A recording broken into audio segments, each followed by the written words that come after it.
I heard from a little birdie that you could use a little pick me up, a little something, a little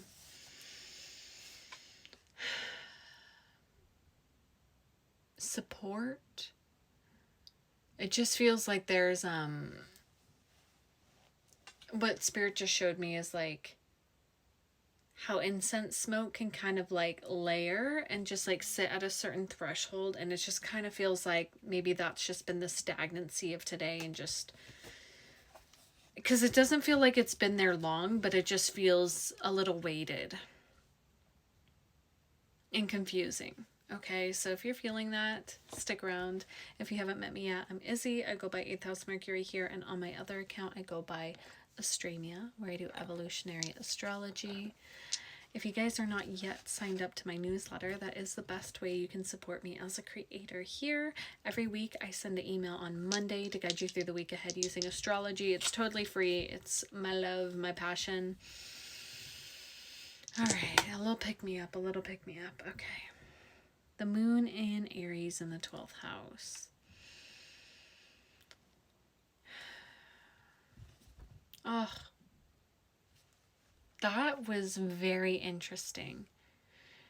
I just heard like Wildest Dreams, which then took me into the Taylor Swift song, and I just heard, let's get out of this town, drive out of the city, away from the crowd. I thought heaven can't help me now, nothing lasts forever.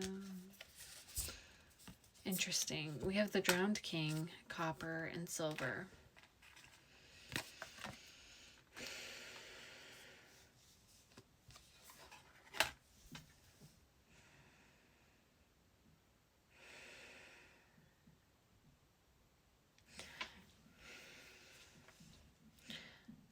You're allowed to create joy for yourself. Your joy doesn't have to come from an experience with another person, right? Because when I looked at this dice roll, like, I really didn't want this to be a love reading. God damn it. Because what I was seeing, let me explain myself. Oh my God. Well, Spirit's really saying this is a love reading. Okay, I kind of like feel frustrated, and I feel like you're there too. Like my frustration is your frustration. Originally with this dice roll, what I was really feeling is this sort of energy of like letting your inner child tap back into like it's like you're tapping back into your original dream. Like your like what you wanted to be when you grew up and what you wanted to do. And for this group that I'm talking to, it's like you wanted to do it but in love. Like in love. Ugh, guys, I'm about to bleed, so I'm like super emotional, so bear with me. But it's like with this Drowned King, copper and silver, and with the song Wildest Dreams, like say you'll remember me standing in a white dress staring at the sunset. Every relationship up until this point, you've entered it knowing that it was going to end. And you really hoped it wouldn't. And there's like a melancholy feeling. That's what that fog is.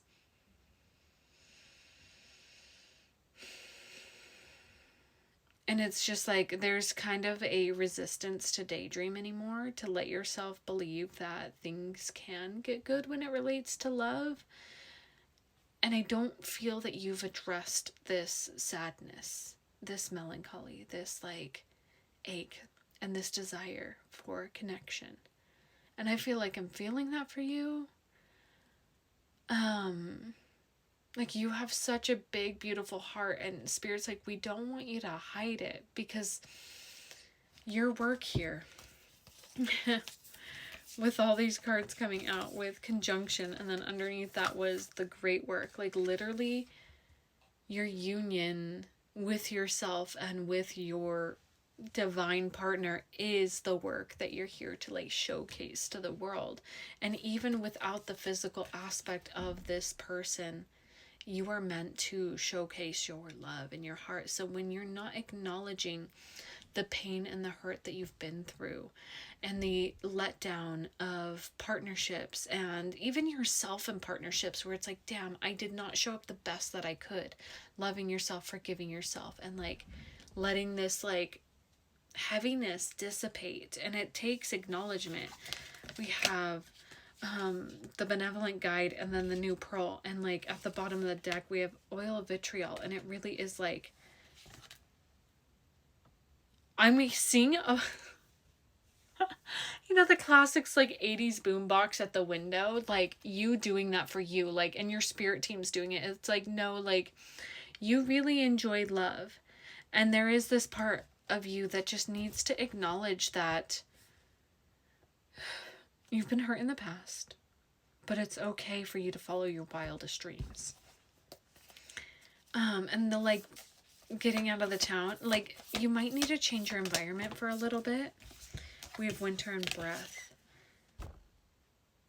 You took a pause this last winter. We're now about a month into springtime, like, and you've been feeling those edges of yourself like wanting to surface, wanting to come through. But let yourself defrost at your pace. The shapeshifter. You're changing, you're evolving, and this growth is kind of uncomfortable. I'm seeing you like not yet ready to embody your truest form. Tell me more.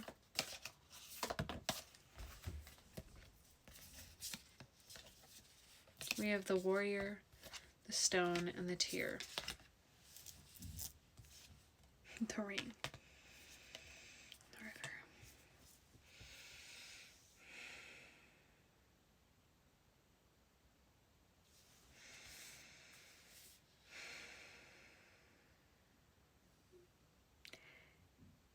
Don't give up before you've turned over every stone. There's more people that are wanting to meet the version of you that you're becoming, that you're shifting into. And I just feel this like weightedness. And they just showed me like tying like stones, like rope around stones, and like attaching them to your ankle and like jumping in the water, like sinking. Like there's a part of you that wants to kind of just give up on this dream of yours, and Spirit's like, please hold the vision, cut the ropes with the sword there, because like it's really important for you to grieve the losses that you've experienced. And I feel like it's not just in this life, it's in other lives, like lives where you came so close to having your connection. And I just heard, I'll see you in the next life. I'll see you in the next life. Like, we will get it figured out the next life. And that's kind of been the riddle of this life, where you feel like an arrow's at the bottom. It's like each connection has been leading you in crone. Like you've had this innate knowing that each connection is pulling you closer and closer to the one, where it's like, you're like, each person has had a quality that like you recognize, like your soul recognized as a bridge to get closer to your person. And now it's like, it's literally so close. And you're now at the point where it's like, I'm too tired. I don't want to. I just want to give up. I just want to lay down, and I'm just going to do the other things that I'm here to do, because you do have other missions. So we have the Starborn, and what's underneath that? The Mother. You're my collective that's stepping into the energetic of motherhood. Like you're moving from maidenhood to motherhood, and it doesn't mean having kids. It means like the archetype of the mother stepping up, stepping into a deeper, more intentional role in your community spaces and your jobs. Like that's the other thing you're here to do, but you're not here to do it alone. And you're becoming the woman that can actually hold this. So don't give up. And I'm literally hearing them talk through me. They're like, don't give up, because that warrior card was them, and they're just moving through a lot of emotional stagnancy, and they're jumping in because they're ready to find you. And they are going to make you their queen. I'm gonna leave this here. I love you guys. If you wish to dive deeper into this energy, my readings are open, and come join my Discord community if you're looking for like-minded